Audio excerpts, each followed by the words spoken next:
Voces del Periodista. El Club de Periodistas de México, con su brazo asistencial, la Fundación Antonio Sáenz de Miera y Feital, presenta Voces del Periodista. Conduce Celeste Sáenz de Miera. Comenzamos. ¿Qué tal amigos? Muy buenas tardes, bienvenidos a su programa Voces del Periodista a través de la frecuencia y el portal de anunciación, este portal maravilloso de pluralidad que dirige nuestra muy querida Tere García Ruiz, creadora del periodismo altruista y promotora del mismo. Queridos amigos, vamos a charlar el día de hoy de un tema por demás interesante que implica ahora sí que al globo terráqueo. Amanecimos con noticias desde ayer bastante delicadas sobre una posibilidad de una guerra mundial que desataría la invasión, una guerra a Siria, una guerra directa contra Siria, porque sabemos que la invasión y la guerra no convencional ha empezado desde hace casi 2 años. Por lo tanto, queridos amigos, es un placer el comentar con ustedes que tengo aquí en estos micrófonos a nuestro productor y director general de Voces del Periodista. Es el director editorial y fundador de Voces del Periodista, prensa, radio y medios electrónicos. Además, por supuesto, de que es periodista y analista internacional. Te agradezco enormemente, mi queridísimo Maurice Salum, por estar acá. Y te agradezco porque no te gustan las cámaras, no te gustan los micrófonos, pero es un tema que sabes y lo dominas bastante bien y has escrito sobre el mismo. Queridos amigos, yo quiero comenzar con las lecturas de algunos analistas en el contexto de lo que vamos a hablar, y sobre todo por un posicionamiento internacional, incluso también y hasta de México vamos a hablar en este contexto. El maestro, el doctor James Petras, comenta sobre él le llama metafísica militar del régimen del presidente Barack Obama. Dice él que los cambios políticos y económicos en los últimos años se han abierto posibilidades para el fin de conflictos internacionales y nacionales, o sea, propios de los Estados Unidos. Sin embargo, los cambios de regímenes y líderes pragmáticos y la promesa de negociaciones serias en el Medio Oriente, África del Norte, Rusia, suroeste de Asia, China y otros lugares, siempre y cuando el régimen de Obama vea y tenga una oportunidad para poner fin a las guerras. Ha tenido esta posibilidad. Y sin embargo, en cada oportunidad, con la consistencia precisa, el régimen de Obama ha rechazado propuestas. Hay quienes, como mortales normales, no entendemos las dinámicas y los intereses de la guerra. Yo creo que estamos bien en no entenderlas. ¿Ustedes qué opinan, queridos amigos? Les voy a comentar también una nota que sale publicada el día de hoy para estar en contexto. Y esta está publicada, está circulada por Associated Press, entre otras agencias, y dice: al parecer se usó alguna clase de sustancia en Siria. Esto lo dice un enviado de la ONU, él es Lakhdar Brahimi, él es un argelino que está como observador, pero de alguna manera al hablar con reporteros en Ginebra, mientras un equipo de inspectores de la ONU investiga el presunto ataque con gas venenoso cerca de Damasco el 21 de agosto pasado, y mientras crece el apoyo para una acción militar de Occidente contra el régimen del presidente sirio Bashar el-Assad. Ya se ha dicho que hubo armas químicas, pero aquí el problema no es ese, es quién las utilizó. Por otra parte, este señor Brahimi dice y se subraya que parece se utilizó alguna clase de sustancia, por supuesto, donde mueren cientos de personas. Él dice: la ley internacional dice que cualquier acción militar dirigida por Estados Unidos debe emprenderse después de que logre un acuerdo entre los 15 países que integran el Consejo de Seguridad. Es por eso la importancia de que nuestro país esté alejado de esos consejos y de esas dinámicas de intervención extranjera. Lo vamos a comentar. Y de aquí, de alguna manera, este mismo señor Brahimi dijo textual, que el gobierno del presidente Barack Obama no se distingue por andar con el dedo en el gatillo. Hay quien se preguntó si satisfacción no pedida, acusación manifiesta. ¿Será esto o no será? Aquí algo importante, y mandamos un abrazo al general Roberto Vadillo, ya que en Voces del Periodista, en el periódico lo comentó, en estos micrófonos y cámaras de anunciación en el espacio de Voces del Periodista, el general Roberto Vadillo tocó sobre el contexto peligroso que sería de una relación, sobre todo cuando se hizo y se subrayó sobre temas de seguridad con Turquía. Saludamos el que sale publicado también el día de hoy. La Presidencia de la República informó esta mañana que se cancela la visita de Estado que el presidente Enrique Peña Nieto iniciaría el próximo lunes a Turquía. Los conflictos bélicos en la región que involucran a Siria y a Turquía y que se han incrementado en los días recientes son la causa de la suspensión del viaje del mandatario mexicano. Esto se dijo de manera extraoficial, es una nota que está publicado en La Jornada y la firma Rosa Elvira Vargas. De este modo, dice el presidente Peña Nieto, ya no viajará el domingo 1 de septiembre como estaba previsto y está por definirse la nueva fecha de su salida a Rusia, donde participará en los trabajos del G20. Tentativamente la salida sería el miércoles 4 de septiembre. Es importante comentar todo esto, queridos amigos, cuando también, y en otra nota y publicado en Washington, circulado en Washington, dice Estados Unidos que descarta una acción unilateral en Siria porque va a incluir aliados internacionales. Aquí la nota dice que es la fuente un funcionario del gobierno que pidió el anonimato. Vamos a dar lectura, queridos amigos, en la dinámica que tenemos de la importancia de los medios de comunicación como un arma no convencional.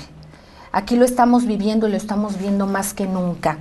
Y parece que vamos viendo una reedición de acontecimientos de lo que se vivió, se vio y se lamentó y se sigue lamentando en Irak. ¿Recuerdan ustedes las armas masivas de destrucción masivas que se aseguraba valía el ataque a Irak?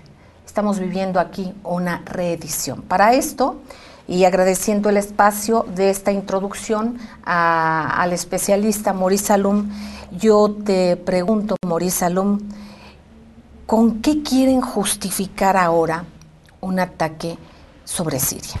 Bien, muchas gracias, Celeste, por invitarme a mi programa, regularmente, ¿no? Y el espacio de Tere García. El espacio de nuestra querida Tere García. Pues realmente motivar un ataque o una agresión a un país se tiene que justificar de alguna manera. Estados Unidos lo ha hecho anteriormente en varias ocasiones. Pero lo más recientemente que nosotros nos recuerda, prácticamente hace 10 años, estamos hablando de una historia reciente, exactamente el 2003, cómo Estados Unidos trató de justificar la ocupación de Irak. Y con el desastre que se causó posteriormente, y que todos ya conocemos, Irak hasta el día de hoy está inmerso en un mar de sangre, de atentados, coches bombas, etcétera, ¿no? El motivo, según como quiso justificar la cúpula alta de los Estados Unidos, es tener armas de destrucción masiva. Este motivo, por supuesto, nunca fue justificado, nunca fue visto sobre el terreno. Incluso hubo un especialista y se manejó mucho que dijo que no había, claro, no, incluso el mismo antes de la gobierno de Estados intervención. Unidos, después de la intervención y ya por supuesto cometido el crimen en el cual causaron tanto destrozo, tantos desastres, en Irak y los países vecinos, porque el problema no solamente fue para Irak, la inmigración, etcétera, ¿no? Realmente ellos declararon posteriormente de la no existencia de armas de destrucción masiva. Entonces, perdón, nos hemos equivocado, pero ni siquiera perdón, nos hemos equivocado, pero ya la tarea está hecha. Exactamente. Que hoy en día en Siria quieren justificar una cosa similar, pero tienen, por supuesto, que poner en evidencia. La evidencia están ellos de alguna manera sembrándola a través de sus lacayos. ¿Quiénes son? Por supuesto, la invención de lo que le llaman ellos un ejército libre sirio. Por supuesto es un ejército, pero no libre y menos sirio. Está formado por supuesto, mercenarios combatientes de Al-Qaeda, Jabhat al-Nusra, de muchos nombres exóticos que prácticamente le quieren poner al Islam y muchas cosas, y con todo respeto, nosotros sabemos que el Islam no es así, pero bueno, al fin y al cabo, la justificación tiene que venir a través de un acto criminal, de alguna manera, cometido por ellos mismos. El hecho, lo que de alguna manera pone en riesgo prácticamente la estabilidad mundial y una guerra, posiblemente una tercera guerra mundial, es un ataque que cometieron. Sí, de alguna manera, sí existió un ataque por parte de los rebeldes sirios en las alrededores de Damasco, en una zona controlada por los rebeldes inclusive, ¿no? Para justificar y de alguna manera obligar a la comunidad internacional a una condena sobre el dictador o sobre un acto criminal cometido por el ejército sirio, cosa que no fue así. Digo, yo voy a detallar de alguna manera los hechos como fueron descubiertos por los satélites rusos y otras fuentes. Pues queridos amigos, vamos a ir a un corte, un programa por demás interesante, y créanme que si hay confusión en estos temas, es importante que siga con nosotros. Tenemos aquí al productor y director general, fundador también de Voces del Periodista, así como un periodista y analista internacional. Vamos a un corte y no tardamos. Gracias.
Gracias amigos, gracias por seguir en Voces del Periodista a través del portal de Anunciación. Estamos escuchando al periodista y analista internacional Maurice Salum, productor y director general de Voces del Periodista.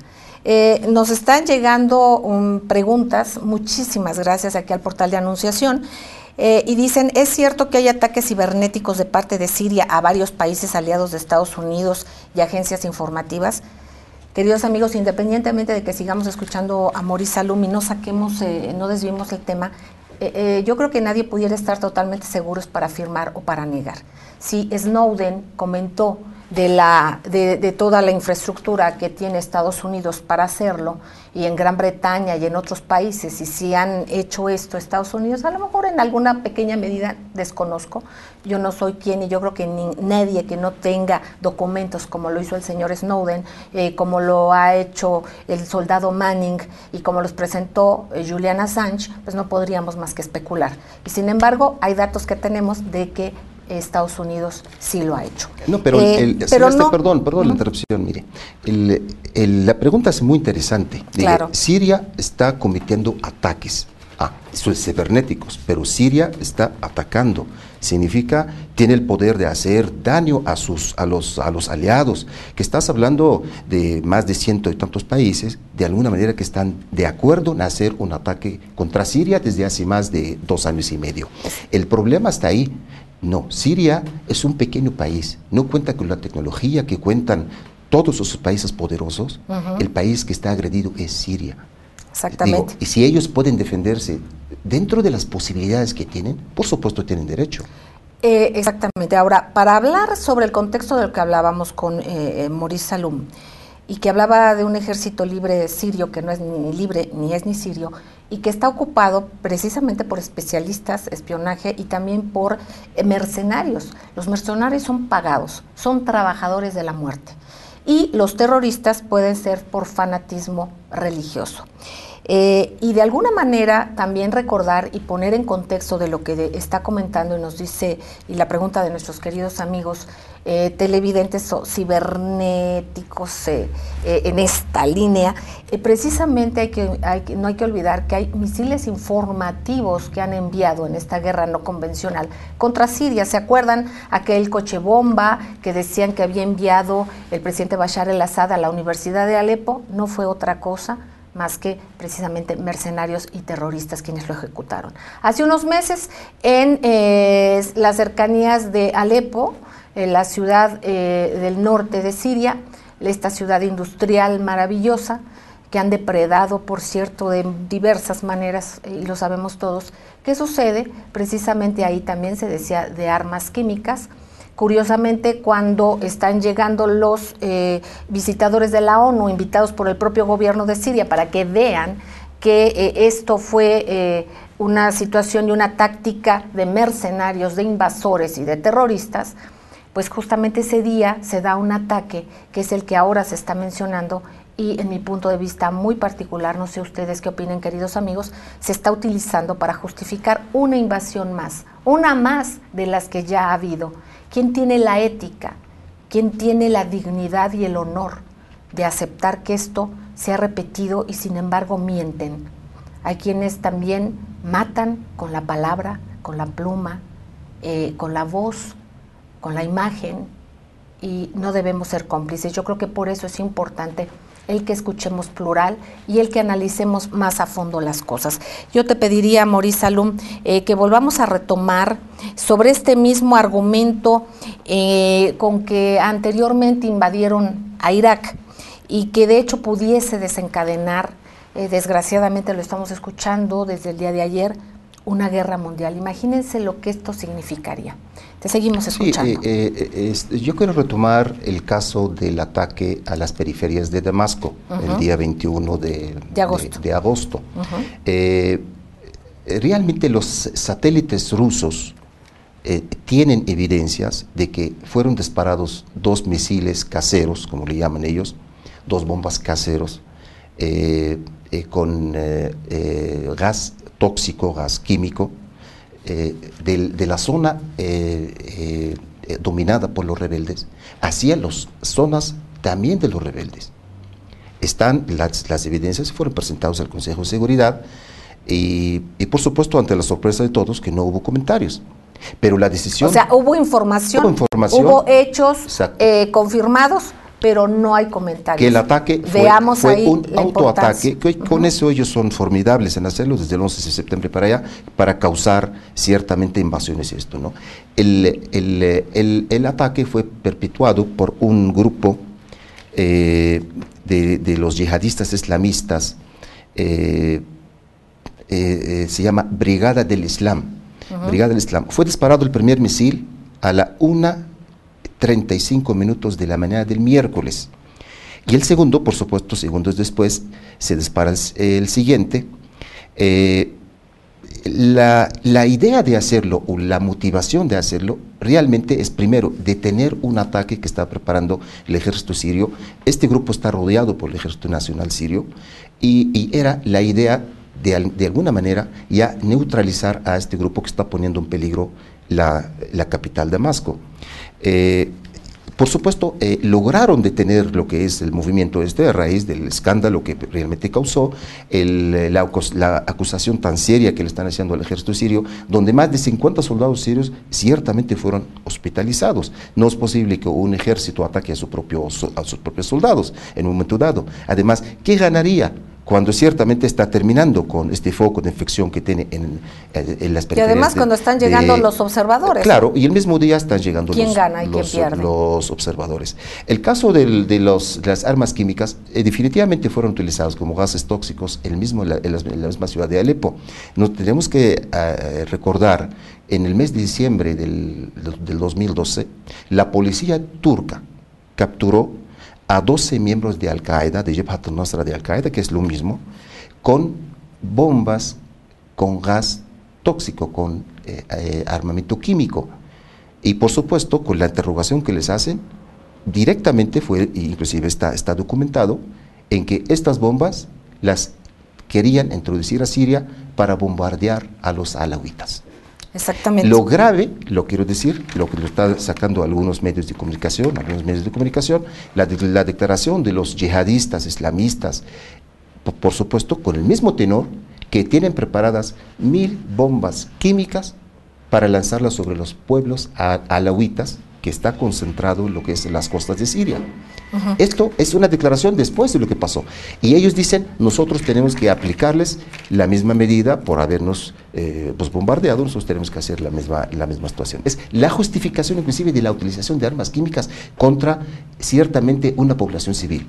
Ellos lo han hecho y está visto inclusive que la misma oposición ha hecho pruebas e inclusive está difundido en los medios de comunicación con armas químicas. Oye, hay una cuestión. ¿En qué otros conflictos del Medio Oriente ha sido utilizada armas químicas y por quién? Bueno, tenemos que recordar, ¿quiénes las han facilitado? Se utilizaron en dos ocasiones y además de forma violenta y grave, pero los medios de comunicación, por ser ciertamente un ataque preparado y sirve a los intereses de Occidente, a Estados Unidos en aquel momento, no se le dio la dimensión. Quizás en solo un caso, de los dos casos importantes, uno fue en Irak.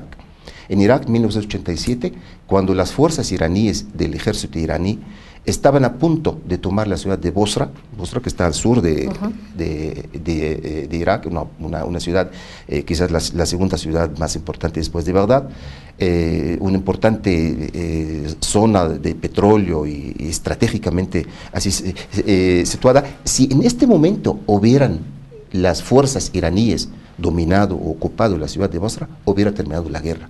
Pero la intervención iraquí con armas químicas proporcionadas por Occidente y por supuesto con la ayuda militar y satelital de los Estados Unidos, utilizaron esas armas. ¿Participó Francia en esto también? Francia utilizó en otra situación, pero fueron utilizadas esas armas contra el ejército iraní y donde de alguna manera aniquilaron a miles de soldados iraníes. Irán nunca dijo nada por motivos, pero de alguna manera detuvieron el avance del ejército iraní y eso puso de alguna manera un fin, si no es un fin, el destino final de la guerra, donde declararon un empate o un posible ganador a Saddam Hussein. Posteriormente lo aniquilaron ellos. El segundo caso más grave es el ataque a los kurdos. lo perpetuó Saddam Hussein, está declarado, está documentado. El gas que fue el gas sarín, el Hardal, como le dicen, fue proporcionado por Francia. Francia fue utilizado por Saddam Hussein contra su propio pueblo, los kurdos del norte de Irak. Ahora, estamos a un minuto de irnos a un corte, pero yo te pregunto, ¿por qué quieren atacar Estados Unidos y sus aliados a Siria? Siria es un objetivo desde hace mucho tiempo. Es un país que sale fuera del control de los intereses occidentales en la zona. Un país soviético, de la ex Unión Soviética, su formación, su ejército, su armamento, muchas cosas. Y bueno, realmente es una cuestión muy complicada que me gustaría después del corte comentar ampliamente respecto a esto. Queridos amigos, vamos a un corte y regresamos con ustedes aquí en Voces del Periodista. Estamos escuchando al periodista Maurice Salum, fundador, productor y director de Voces del Periodista. No tardamos, gracias.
Gracias amigos, muchísimas gracias por seguir en Voces del Periodista. Continuamos escuchando al periodista y analista internacional Maurice Salum, quien es productor y director general de Voces del Periodista. Nos llaman también y llega aquí Anunciación. La pregunta dice: Rusia e Italia apoyan a Siria, ¿por qué? ¿Y qué otros países apoyan a Siria? Que yo sepa, Italia no la apoya, pero Rusia sí. ¿Nos puedes comentar algo aquí sobre esto? Bueno, pues realmente los países que apoyan a Siria están encabezados por Irán. Irán, Rusia como segunda potencia mundial, China económicamente hablando y otros países de los países del BRICS que lo que dicen que son ciertamente los que están apoyando la postura siria, ¿no? Italia no, Italia forma parte de la OTAN y además está desplegando, quiere desplegar ciertamente armas y soldados en caso necesario, ¿no? Ahora, vamos a retomar, por favor.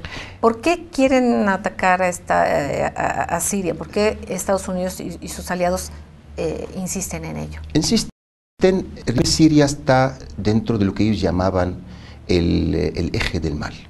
El eje del mal que estaba formado por Afganistán, Irak, Libia, Siria, Corea del Norte, etcétera.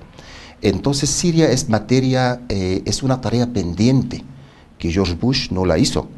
Entonces ya acabaron con Libia, la forma como está el desastre que vive Libia hoy en día. Siria es lo que sigue.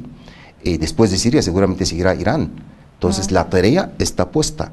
Y los mismos que pusieron este escenario, lo presentaron desde los atentados del 11 de septiembre, perpetuados por ellos mismos, porque hoy en día queda más que claro que ellos mismos son los que hicieron los atentados del 11 de septiembre. O al menos no los vuelven claro. Hoy a través de uno de la familia Bush, un hijo adoptivo de la familia Bush, que es Bandar Bush, Bandar Sultan.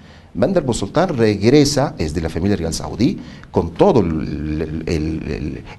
enorme potencia económica que representa Arabia Saudita, prácticamente vuelve al escenario para terminar la tarea de George Bush, que es acabar con el eje del mal. A ver, ahorita no entendemos acá, muchos de nosotros quienes no tenemos una cultura suficiente para entender esta situación donde ya también estamos en un contexto religioso. Bueno, Siria está compuesta básicamente por una mayoría sunita, pero también los chiitas, ahí es cristianismo, una parte importantísima como cuna del cristianismo que es Siria, laicos, en fin. Pero el gobernante sirio es de una minoría alawita. ¿Nos podrías explicar un poco qué son los alawitas?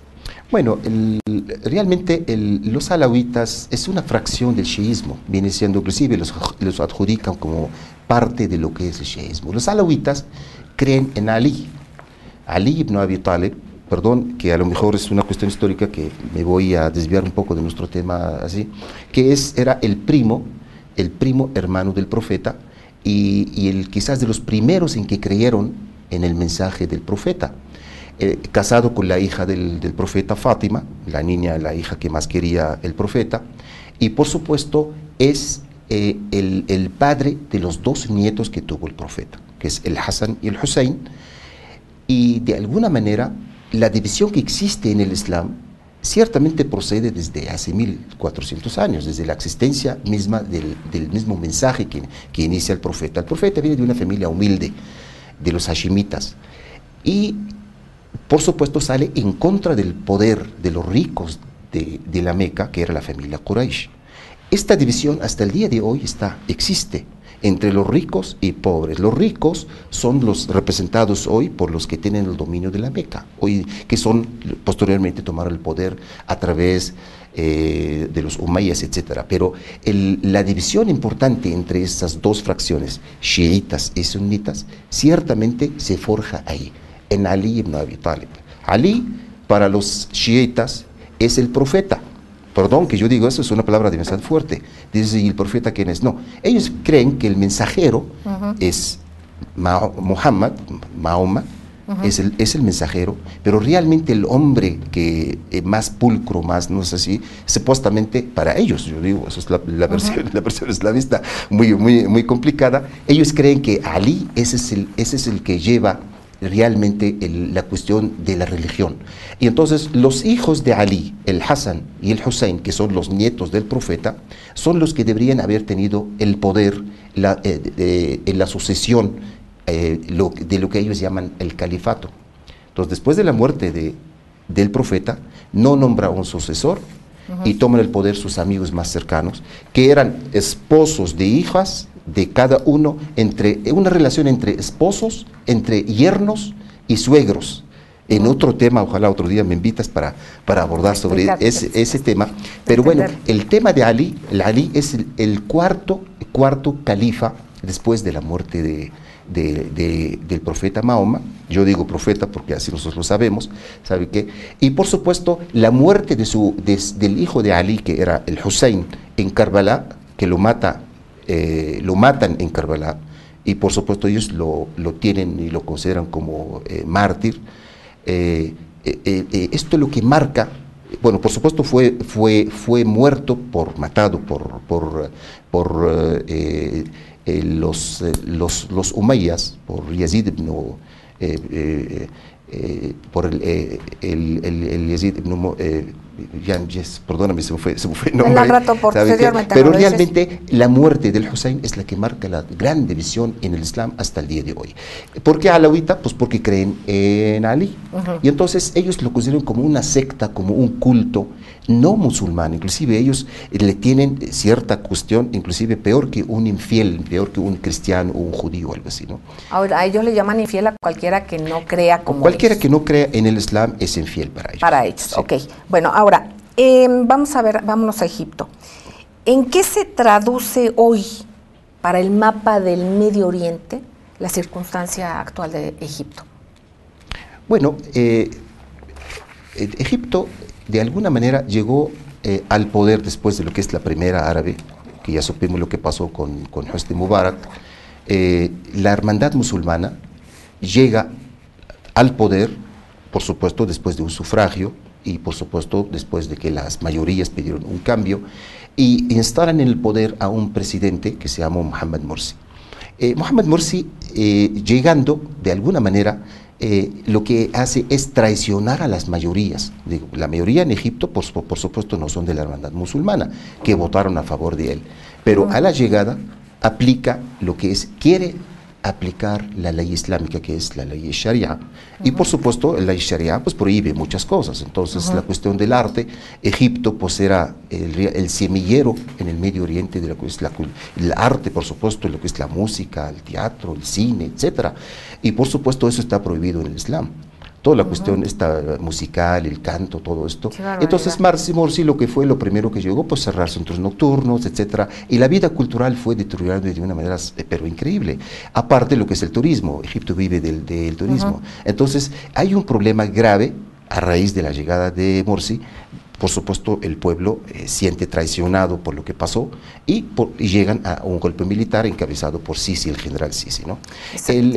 La hermandad musulmana le da todo su apoyo, todo lo que quiera Estados Unidos, por supuesto es aliado de Estados Unidos, manejado por Estados Unidos, manejado los mismos que están tratando de hacer esta primavera que le llaman en Siria, por supuesto estaban empujados por la hermandad musulmana de Siria, que es lo mismo, la misma fracción sunita que está gobernando en Turquía. Erdogan es parte de la hermandad musulmana. Y la hermandad musulmana es la que genera, al fin y al cabo, después de muchos años, lo que hoy conocemos como Al-Qaeda. De ahí nació, de su seno.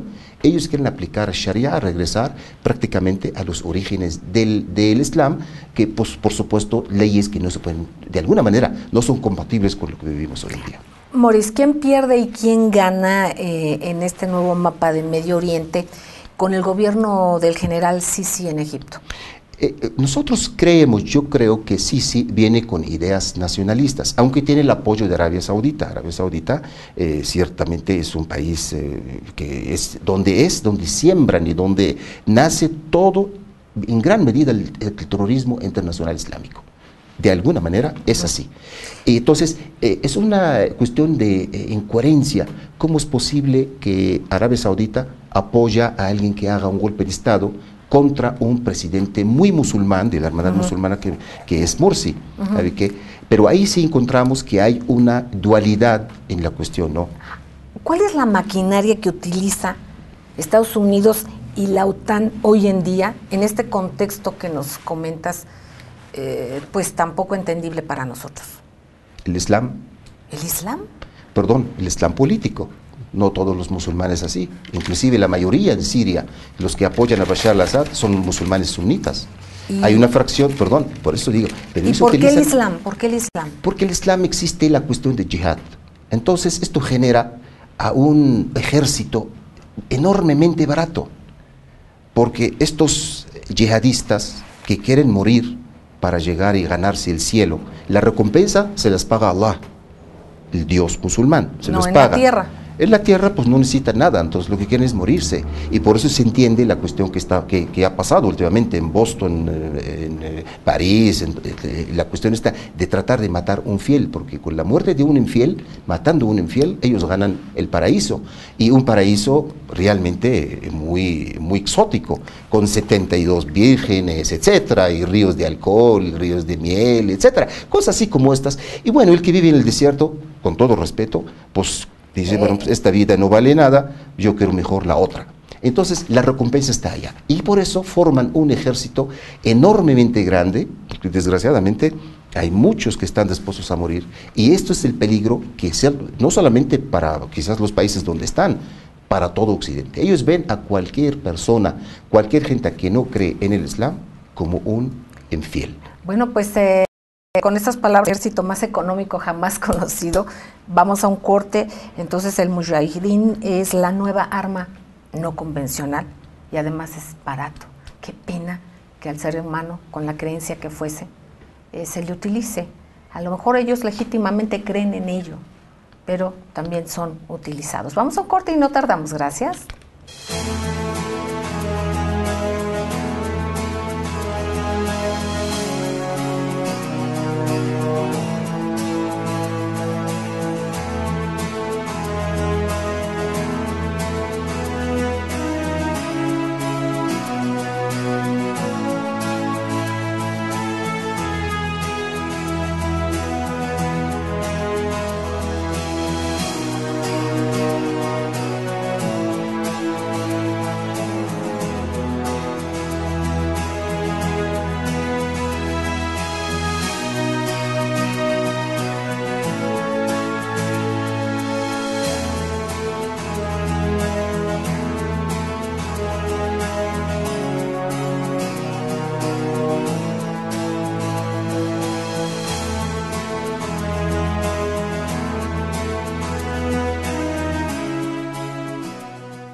Gracias, queridos amigos, gracias por seguir con nosotros. Aquí en Voces del Periodista, en Anunciación, estamos platicando con Maurice Salom.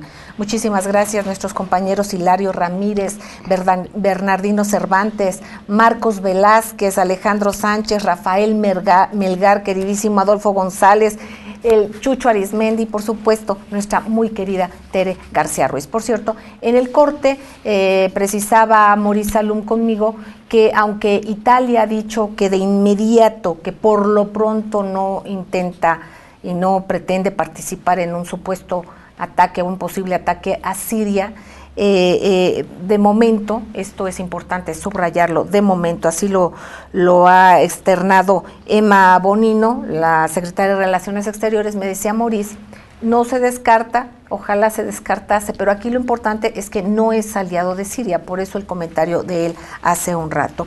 Ahora, yo te pido de favor, Maurice Salum, si el orden mundial cambió a partir de aquel fatídico 11 de septiembre, estos atentados con actos terroristas perpetrados por saudíes, precisamente, ¿por qué Estados Unidos atacó a Afganistán y a Irak? ¿Por qué no atacó a Arabia Saudita?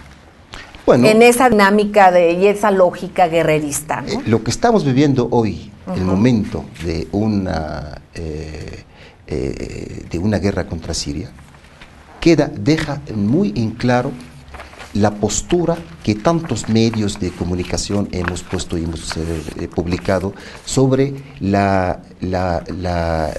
autoatentado, la teoría del autoatentado perpetrado sobre Nueva York. 18 terroristas islámicos los que cometieron los atentados. De esos 18, 14 eran saudíes. 14. Y bueno, la lógica debe de ser, si hay una cuestión para de poner en orden la cuestión, pues deberían haber atacado a Arabia Saudita. No, atacaron a Afganistán, posteriormente Irak, y posteriormente... Entonces, la tarea, lo que es una tarea pendiente, era esto, la creación de un nuevo mapa del Medio Oriente. ¿Por qué Bashar el-Assad... ¿Por qué, que yo sepa, Siria, Bashar el-Assad y su gobierno no han atacado un país, no tienen conflictos, incluso en las fronteras que hay con Israel, por ejemplo, estas fronteras que están en las alturas del Golán, pues hace 40 años o un poco más que ni siquiera, aunque están en una supuesta guerra, digamos, hace 40 años no se dispara una bala. Incluso se decía, los propios israelíes lo decían, que Siria era la Siria enemiga y la Siria amiga y medio enemiga. ¿Por qué esto? ¿Por qué Siria, si no tiene conflictos mayores con todos sus vecinos? Bueno, después de la última guerra árabe-judía, árabe-israelí del 73, Egipto firmó un proceso de paz con Israel, Jordania lo tuvo, la comunidad palestina lo hizo, y había un proceso de paz, se sentaron ahí a hacer ciertas negociaciones, autoridades israelíes y sirias, y supuestamente ya habían llegado a un acuerdo sobre lo que es las mesitas del Golán, que es una parte de Siria ocupada por Israel desde 1967. No ha llegado a un acuerdo por X motivo, porque no hay tiempo para explicarlo, pero esta zona en sí, prácticamente decían que era es la frontera más segura del mundo, porque no hubo ni siquiera un disparo de una bala durante 40 años entre Siria y Israel. Por eso decían que eran medios enemigos y medios amigos.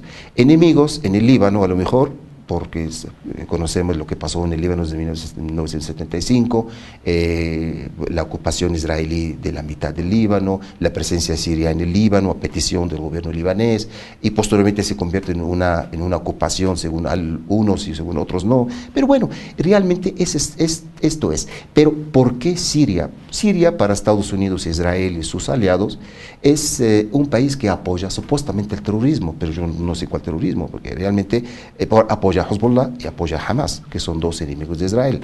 ¿Sabe qué? Apoya a Irán, por supuesto. Entonces forma parte de este eje del mal. Por eso Siria es un objetivo directo. Aparte es el enlace que hace entre Irán, Irak, Siria y lo que es Hezbollah, que da al Mediterráneo. Es la media luna chiita. El problema es esto. La media luna chiita, lo que quiere decir para los sunitas del norte, que son Turquía, y los sunitas del sur, encabezados por Arabia Saudita, los países del Golfo.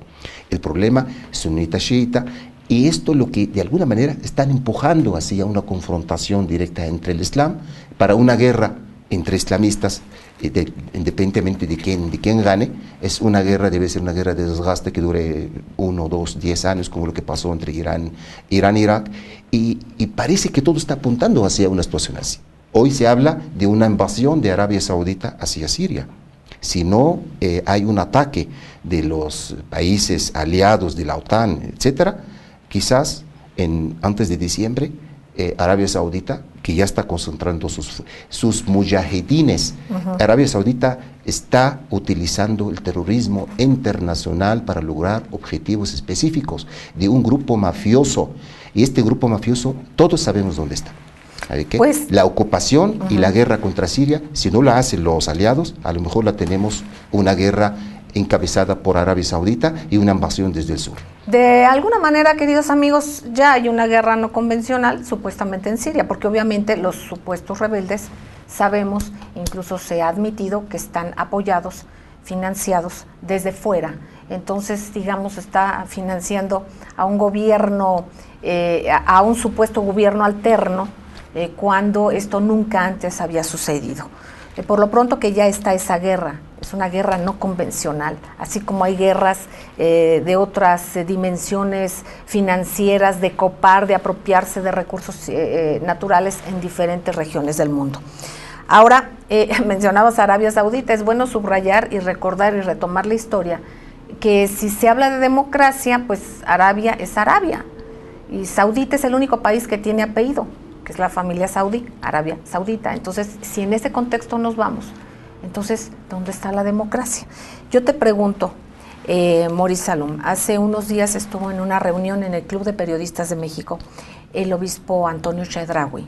Él hizo un llamado desde ahí y dijo que había un inminente peligro para México. Imagínense nada más nosotros teniendo esto y en contextos religiosos y cosas que jamás tendríamos y tenemos necesidad de ello.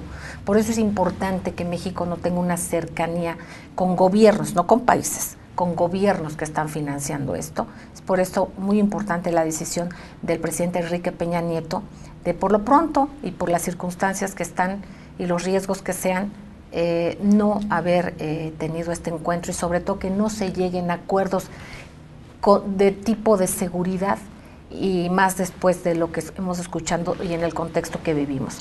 Aquí, precisamente, el obispo Antonio Chedraui mencionaba sobre este peligro de esto, dice, el enemigo en casa.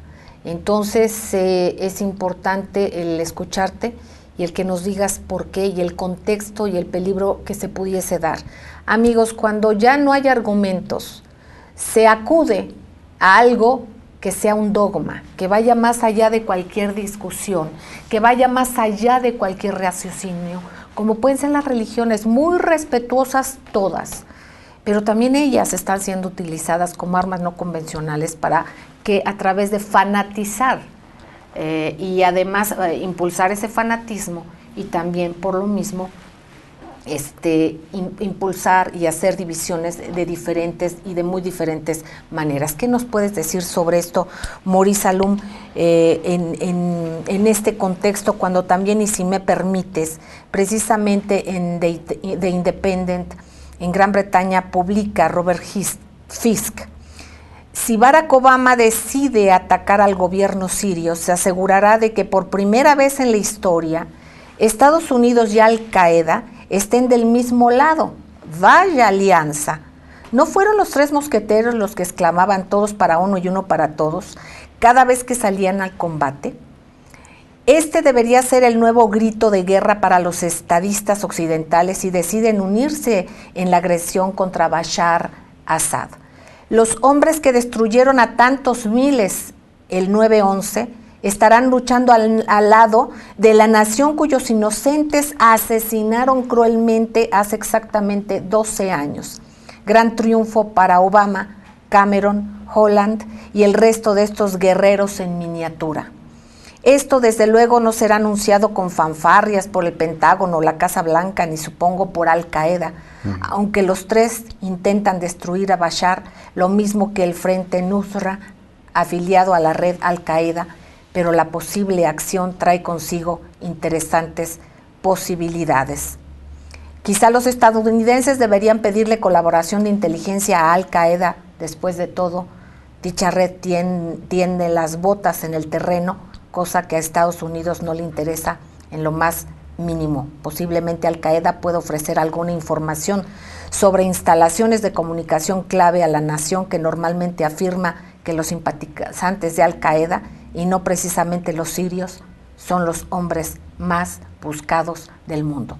Te pido, por favor, me comentes esto que se publicó en The Independent en Gran Bretaña. Tenemos un minuto para salir. Yo creo que sí lo comenté comentario. antes. Ciertamente la alianza de Estados Unidos con los terroristas islámicos en Siria pone en evidencia la correcta apreciación de lo que nosotros hemos denunciado de los autoatentados en Nueva York. Es un asunto gravísimo que un gobierno es capaz de matar a su propio pueblo en los Estados Unidos para posteriormente sea el motivo para la invasión y matar a millones de personas. Es algo sumamente grave.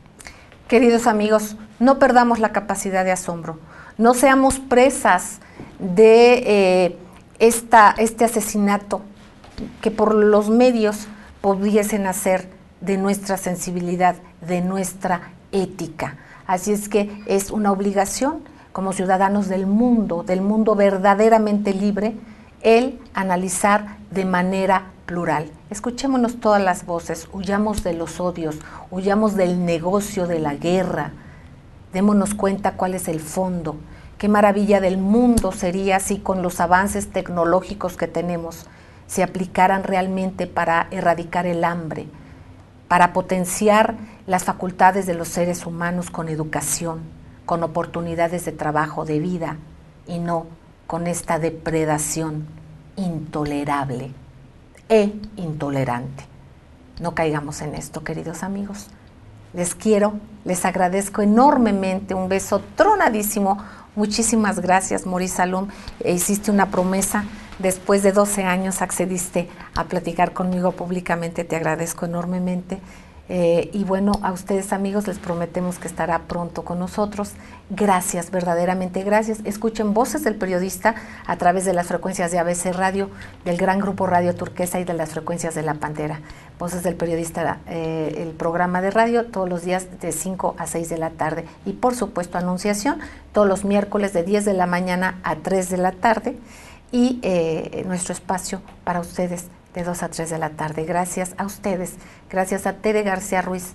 El mejor altruismo es el permitirnos a todos intercambiar puntos de vista entre ciudadanos, no entre intereses que nada tienen que ver verdaderamente con la buena convivencia humana. Y me voy con este nombre del periódico de la Fundación para la Promoción Altruista. Todos somos hermanos. Les quiero entrañablemente. Hasta la próxima. Gracias.